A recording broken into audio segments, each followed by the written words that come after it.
on nyt tulla siellä hieman myöhästyessä, on aika tehnyt tehtävänsä. Kimolla on pikkuisen tullut näkyviin tuota päänahkaa, samalla kun Uronen torjuu, hänen päänahkansa ei ole näkyvissä, hänellä on nyt tämä kypärä, kiekko tulee Ignatiukselle ja Pikku Peltonen, Messukylän suuri poika, Pekka Peltonen tulee mukaan ja pojilla todella yhteispaino ylittää yli 300 kilon rajan. Kimmo Leinonen pitää huolen, että Kiekkoliiga on suosittu ja hyvin markkinoitu ja siitä nyt ei ole epäilystäkään, kun 7000 henkeä on täällä paikalla ja muutenkin liiga kulkee myötätuuli purjeissa. Voi sanoa, että tässä tarvitsee enää ehkä vähän haruspurjetta reivata, mutta Brammi voi olla kyllä ihan vaaterissaan.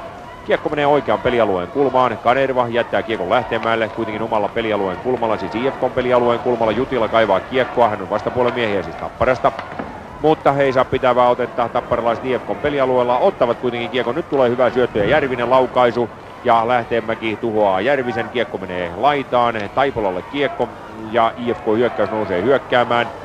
Hyökkäyksestä oikealla Ignatius, hänen laukauksensa. Matson oikealla kädellä pudottaa kiekon, antaa sitten mailakäden kautta syötön suoraan Järviselle laitaan. Oikealla laiturille Lähteenmäki ahdistaa, mutta kiekko menee sen jälkeen Jutilalle. Jutila antaa vasemmalle, jälleen bumerangina kiekko tulee takaisin. Kiekkoa hakemaan Arima Jutila vastakkain, jäävät kiinni toisiinsa. Grönstrand korjaa kiekon ja lähtee Tapparan pelialueelta omaa hyökkäystä kehittämään Sevuun. Antaa poikki kentän pohjalla, joka on oikeassa laidassa, mutta tulee 2 syöttö. Tuomari puhaltaa pelin poikki.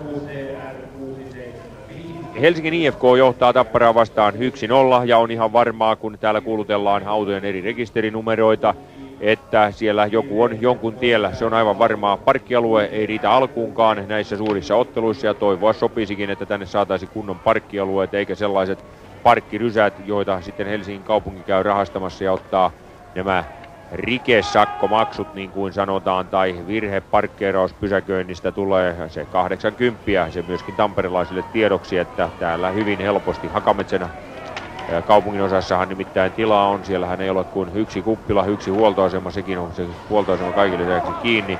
Ja loput onkin sitten katsomopaikkoja 2 jäähalliin tai kuplaan jäähalliin ja kuplaan. Tappara hyökkäyksestä Teppo Numminen pistää vähän hatarasti kiekon IFK:n omille pelaajille. Yhtä huono syöttö ja sitten tulee laukaus, Teppo Nummisen laukaus, Uronen torjuu ja sitten on irtokiekko, mutta tämä oli lähellä mennä maaliin, ei kuitenkaan tällä kertaa onnistunut. Ja sitten Erkki Lehtonen ja Tomi Pohja ovat vaihtaneet paikkaa, eli Erkki Lehtosen vierellä ovat Petri Niukkanen ja Reijo Mikkolainen ja Tomi Pohjan vierellä Timo Susi ja Kari Heikkinen. Näin keskusmiestä muuttamalla Rauno Korpi haluaa saada ratkaisua pelitilanteeseen. Hän tietää, että Ekku Lehtosta vartioidaan tiukasti. Ja samanaikaisesti Rauno Korpi käy pojille puhumassa. Nyt hän kävi juuri Timo Sudelle antamassa erikoismääräyksiä. Ja mikäli tunnen Korpea, niin hän antaa tuollaisia hyvin kannustavia. Ja hän on kovasti kannustava eikä suinkaan moittiva valmentaja niin, että esimerkiksi juuri hänestä puheet Tampereen Tihonovina ovat täysin puuta heinää. Hän ei hermostu missään tilanteessa. Valmentajana hän säilyttää kyllä kasvonsa paremmin, mutta onpahan joukkuekin sitten jollakin lailla vähän vaisumpi. Neuvostoliittolaisilla on vähän suurimmat arvot pelissä toisaalta. No, ei siinä mitään. Kiekko vajautuu taas tässä pelitilanteessa 1-0 Helsingin IFK johtaessa Tapparan pelialueelle. Lasse Litma pitää kiekkoa ja nousee hyökkäykseen. Tämä lähes 100 maaottelumies painaa yli siniviivan, antaa hyvän syötön. Takaa tulee sitten Erkki Lehtonen, mutta menettää itsensä ja saman tien Tapparan Petri Niukkanen kaadetaan ja siitä lähtee Kuisma ulos. Todella Järvenpään mies ja aikakirjoihin. Hän saa 2 minuutin rangaistuksen. Ari Kuisma Jokereista Helsingin IFK on siirtynyt. Hän on Urjalassa syntynyt. Siis meillähän puhutaan aina hullumies Huittisista, joka on luonnollisesti taidemaalari, laulaja Martti Innanen, joka yrittää olla kyllä Urjalan suuri poika, mutta todellisuudessa hän on Huittisten hullumies, joka on tavoitettu täältä pääkaupunkiseudulta. Harri Kuisma sen sijaan on taas Järvenpään miehiä niin, että tämäkin on jaettu. Lähderanta, Järvenpää ovat kummatkin tuollaisia Helsingin esikaupunkialueita, mutta Espoon puolella ja Järvenpää tietysti oma. 44-52 Harri Kuisma 2 minuuttia. 44-52 estäminen. Interference, estäminen. Ja aloitukseen, kun IFK pelaa 4, tulee sitten viimeisenä vielä Toni Arima. Kiekko menee Raimo Hirvoselle, kertaa oman maalin, Järvinen ahdistaa ja sitten kiekko suoraan Matssonille. Mutta Matsson katselee, kun tapparalaisia on nyt 5, 5-4 vastaan. Tämä on ottelun 3. rangaistus.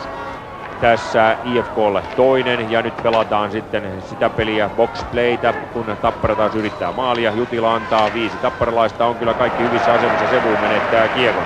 Kangasalan mies ihmettelee ja ihmettelee varmasti joku toinenkin Kangasalla, jossa Sevuun on nyt jäänyt viimeiseksi vihannaksi näissä urheiluhommissa. Siellä on enemmän näitä lopettaneita urheilijoita, kuten esimerkiksi Hoiva Ojennus, jota oikeastaan Tappara tarvitsisi takaisin.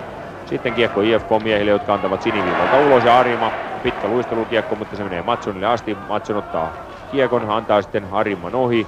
Kiekon Jutilalle. Jutila pitää kiekkoa omalla maalilla, jättää maalin takana kiekon Grönstrandille, joka leikkaa keskelle, antaa Järviselle. Järvinen ei saa pitävää otetta kiekosta, Ruuttu kaivelee hänen kainaluaan, joka tietysti on vähän inhottava homma. Kiekko tulee Sevuille, Sevun koittaa paikata, antaa oikeaa laitaa, sinne menee jo puolustaja Jutila. IFK B-pisteen kehällä antaa taakse. Ja nyt lähtee IFK vai Tappara Mylly pyörimään, kiekko siniviivalla Sevunilla, Sevun antaa syötön.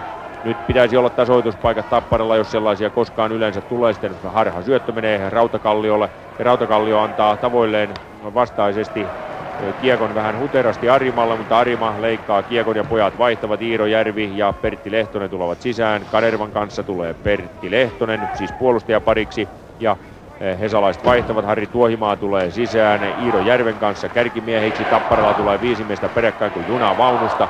Ei puutu enää kuin rahastaja tai Konnari, joka vähän pilliinsä vislaa. Sen sijaan Uronen on poissa maalilta, maalin takana pysäyttämässä kiekon. Kiekkoa leipoo Heikkinen jalkojensa välissä, sitten huomaamisen kiekko antaa Sudelle. Kanerva